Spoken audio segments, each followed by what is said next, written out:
Seguimos en la continuidad informativa de Canal E y por supuesto que la agenda está marcada todavía por el decreto de necesidad y urgencia que emitió el presidente de la Nación con su firma, con la firma también de los miembros de su gabinete y la modificación a más de 300 regulaciones, ¿no?, que rigen actualmente en nuestro país.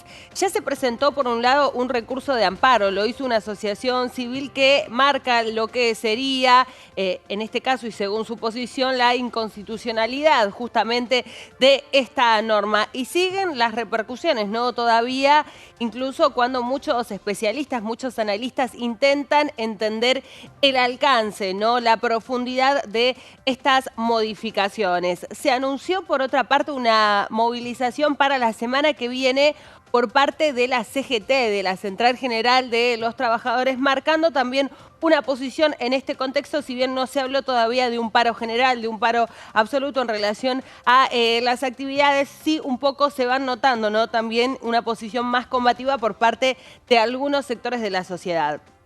Estamos conectados con Margarita Stolbizer, ella es diputada nacional por la provincia de Buenos Aires y nos vamos a meter también, Margarita, en las repercusiones, ¿no? A ver cuál es tu posición en particular de este DNU que emitió el presidente Javier Milei. ¿Cómo estás? Muy bien, gracias, buen día, ¿cómo les va? En principio me parece que lo que siempre hay que recordar, vivimos en una democracia, un Estado de Derecho con división de poderes y la Constitución es muy clara en cuanto a no permitir expresamente prohibir al presidente arrogarse atribuciones legislativas. O sea, no puede el presidente dictar normas de orden legislativo, salvo, dice la propia Constitución, en casos de excepcionalidad cuando hay necesidad y urgencia. Eso quiere decir cuando no hay tiempo, porque hay una emergencia, una inminencia, cuando el Congreso no se puede reunir. Y entonces acá vale decir que no se dan esos supuestos porque el propio presidente está convocando la semana que viene a sesiones extraordinarias. Claro. Los legisladores, legisladoras, estamos diciéndole al presidente, mande proyectos de ley que estamos dispuestos a trabajar, a reunirnos, a discutir. Incluso les diría más, la mayoría de quienes componemos hoy el Congreso estamos de acuerdo con algunas de las iniciativas que están dentro del decreto. Lo que le estamos haciendo es conviertan ese mega decreto que no cumple con las formalidades de la Constitución en algunos proyectos de ley. Los envían, los discutimos, porque me parece que más allá de lo que el Congreso haga, y creo que vos lo mencionabas recién, ya empiezan a haber planteos de inconstitucionalidad. Eso va a demostrar que el decreto, aunque entrara en vigencia, es de una vulnerabilidad, de una debilidad que ante cualquiera, defendiendo cualquier tipo de intereses que se presente, van a empezar a haber fallos en distintos lugares del país que van a hablar de la inconstitucionalidad. Entonces se les va a derrumbar lo que plantearon. Haciendo un punteo de temas porque vos estás marcando bastantes cosas, ¿no? Por un lado, de que estas modificaciones son en formato de decreto. Esto quiere decir que otro decreto bien podría dejarlas sin validez. ¿Por qué piden hoy en día los legisladores que se manden proyectos de ley? Porque en ese caso sí se podría llegar a modificar, ¿no?, algunos puntos de las normas que se están planteando en ese DNU. Pero presentándose en el DNU, en formato de DNU, lo que se puede hacer es aprobarlo o rechazarlo. No se puede modificar justamente lo que allí está explicitado y eso es lo que ustedes están planteando, ¿no?, que se modifique directamente, se presenten los proyectos de ley y que ahí los legisladores puedan llevar a cabo el debate sobre cuáles serían las mejores normas o las modificaciones que tendrían que armarse, ¿no?, de aquí hacia adelante. Exactamente, me parece que está perfectamente bien planteado.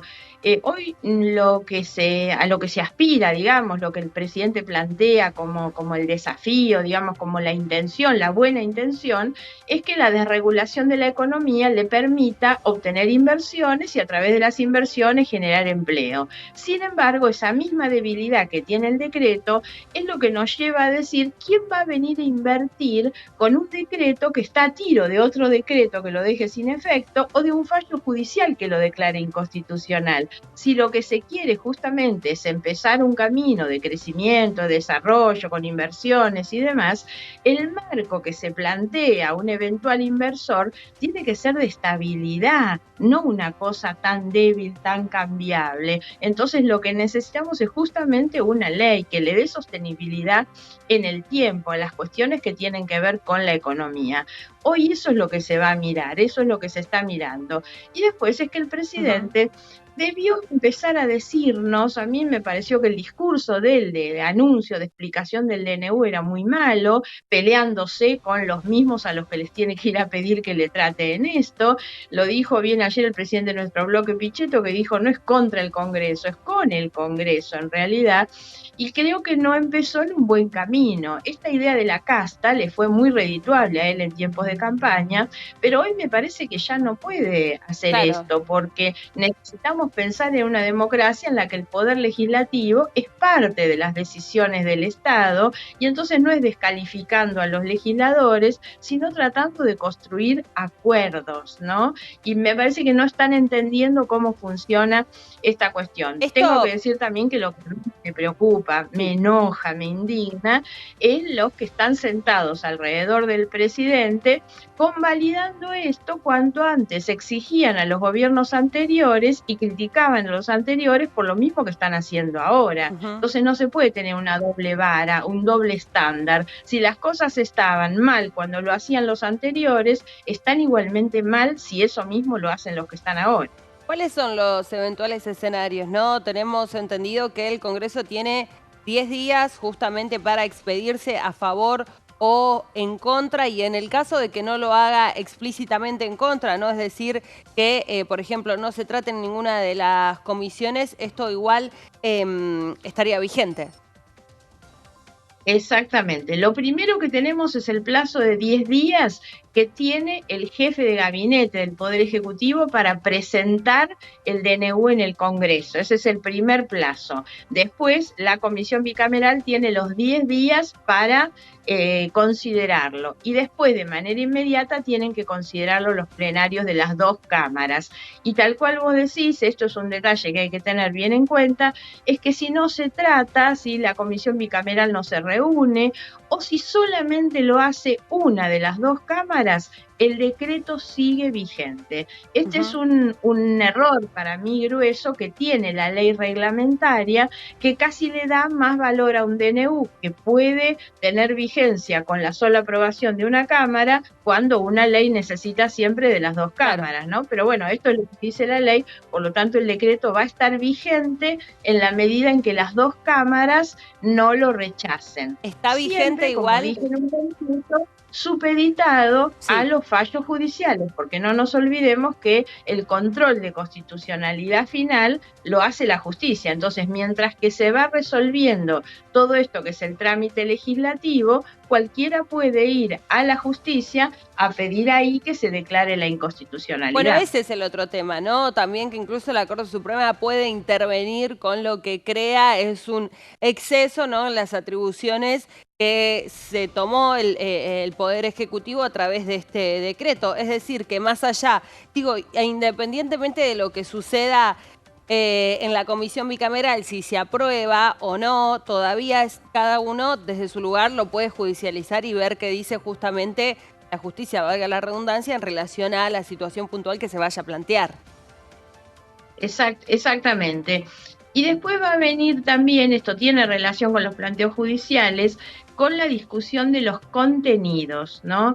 Los contenidos demuestran, en muchos casos, que no hay esa necesidad ni esa urgencia. Yo preguntaría qué necesidad y urgencia hay en reformar la ley del deporte, que está dentro de ese megadecreto, por ejemplo. No la hay, sin ninguna duda. La ley de tierras, Margarita, uno de los más polémicos también puntos. Incluso no se permite en Estados Unidos, entonces, ¿no? Hoy cualquiera, bueno, y después afecta realmente intereses de economías regionales, como el tema de la yerba o del vino, entonces bien podrían hoy los productores, digamos, estar planteando cuestiones de inconstitucionalidad frente a un decreto que no cumple en realidad con las normas que tiene la propia Constitución. Por eso digo que es demasiado vulnerable, que el Poder Ejecutivo debería tomar cuenta de todos estos riesgos y decir, bueno, mejor mando 2, 3, 5, 10 proyectos de ley que se discutan en el Congreso, que tengan el trámite normal y de esa manera tener la fortaleza para seguir adelante. ¿Qué posición van a tener ustedes justamente desde el espacio si se plantea la votación de este decreto? A ver, yo en esto adelanto la mía personal. Yo creo que el decreto es inconstitucional, que no se puede avalar, por supuesto. Después veremos en el marco de los bloques y de la comisión y demás qué es lo que resulta. Pero, insisto, no se trata de cuestiones de posiciones personales. El trámite legislativo se completa con un rechazo de ambas cámaras, de lo Claro. contrario sigue vigente. Y la otra es la palabra que va a tener el Poder Judicial en esto. Ujú. ¿Cómo ves el protocolo de seguridad también, no? Que eso estuvo incluso, pareciera que en relación obviamente a esta noticia, a este DNU que acaparó las portadas de todos los medios, eso pasó a un segundo plano. Ahora incluso, Margarita, no sé si pudiste ver, comenzaron a circular algunos videos un poco confusos, ¿no? En redes sociales de personas que dicen que Gendarmería está parándolos, ¿no? En las zonas aledañas al conurbano y haciendo controles, subiendo hacia los colectivos, viendo, por ejemplo, si en las mochilas llevarían, no sé, o si se estaría planificando una movilización en concreto, ¿no? En los sectores aledaños, incluso en el propio AMBA. ¿Qué pensás de eso también? A ver, yo soy en lo personal bastante crítica de ese tipo de medidas en realidad, pero hubo un episodio que no puede pasar desapercibido, que a mí me ha generado una enorme preocupación, que fue antes de ayer, el día de la movilización, la conferencia de prensa a la que convoca la ministra de Seguridad, y la puesta en escena era, yo saqué una foto y la tuiteé porque me parecía alarmante, era esperando el ingreso de la ministra en la sala de conferencia donde ella iba a hablar con periodistas, personas de la Fuerza de Seguridad con armas largas en la conferencia de prensa. La ministra de Seguridad dio una reunión con periodistas rodeada de gente armada. Son cosas increíbles, para mí es inconcebible, como me pareció inconcebible el traje de militar que vestía el presidente y el ministro de Seguridad cuando fueron a Bahía Ujú. Blanca la semana pasada. Me parece que se están pasando de la raya, que están intentando hacer una puesta en escena de fortaleza, y yo creo que un gobierno lo que tiene que tratar es de resolver los problemas por los que la gente protesta, no disuadir la protesta. No puede ser que la preocupación principal, bueno, la ministra de Capital Humano, que es la ministra que tiene que llevar tranquilidad a los sectores más pobres y demás, hizo una conferencia de prensa para amenazar que le van a sacar el plan al que corte. La verdad que no es la función de la ministra de ¿Cuál? Desarrollo Social, Capital Humano, como se llame. Me parece que no están bien parados hoy en que deben resolver los problemas, la inflación, el costo de los alimentos, todas estas cuestiones que a la gente le alcance, y bueno, después veremos si hay una protesta que no es razonable, que se sale de margen. La protesta es siempre legítima, no está mal que se encauce la protesta, que se diga la Ujú. protesta tiene que ir por vereda, que se ordene, pero las cosas que hemos visto en estos días exceden totalmente lo que tiene que ver con el orden que hay que ponerle a la protesta. Sobre esto mismo que decís, Margarita, y en cuanto también a tu amplia experiencia política, ¿cuál crees que hoy en día es la mayor fortaleza y la mayor debilidad, ¿no? En este contexto del presidente Javier Milei? La mayor fortaleza, sin duda, es lo que le da la legitimidad popular del voto. Siempre aclarando que el presidente Milei no obtiene una adhesión del 56%, que es lo que ellos creen, están subidos a ese número. A Milei lo votó el 30%, que fue la elección del 22 de octubre. Lo que él recibe en la elección de noviembre es toda una posición muy anti-kirchnerista, Ujú. muy anti el gobierno que teníamos, y entonces él recibe de rebote muchos de esos votos. Pero no tengo duda que la mayor legitimidad que él tiene, lo que más tiene a su favor hoy es eso, la gente lo acompaña, la mayoría de las personas que lo acompañan, si vos le preguntás los contenidos del DNU, ni lo saben ni les importan, por supuesto. Y me parece que ese es el capital que tiene. Lo negativo, digamos, o el riesgo, es la dilapidación de ese capital por la inexperiencia o la no convicción de que se debe gobernar con las reglas de juego que te da la democracia y con la Constitución en la mano. Están demostrando que eso no les importa, y eso es altamente preocupante. Margarita, muchas gracias por atendernos y también traernos tu palabra en estas jornadas tan importantes. Gracias. Gracias a ustedes por la comunicación, que tengan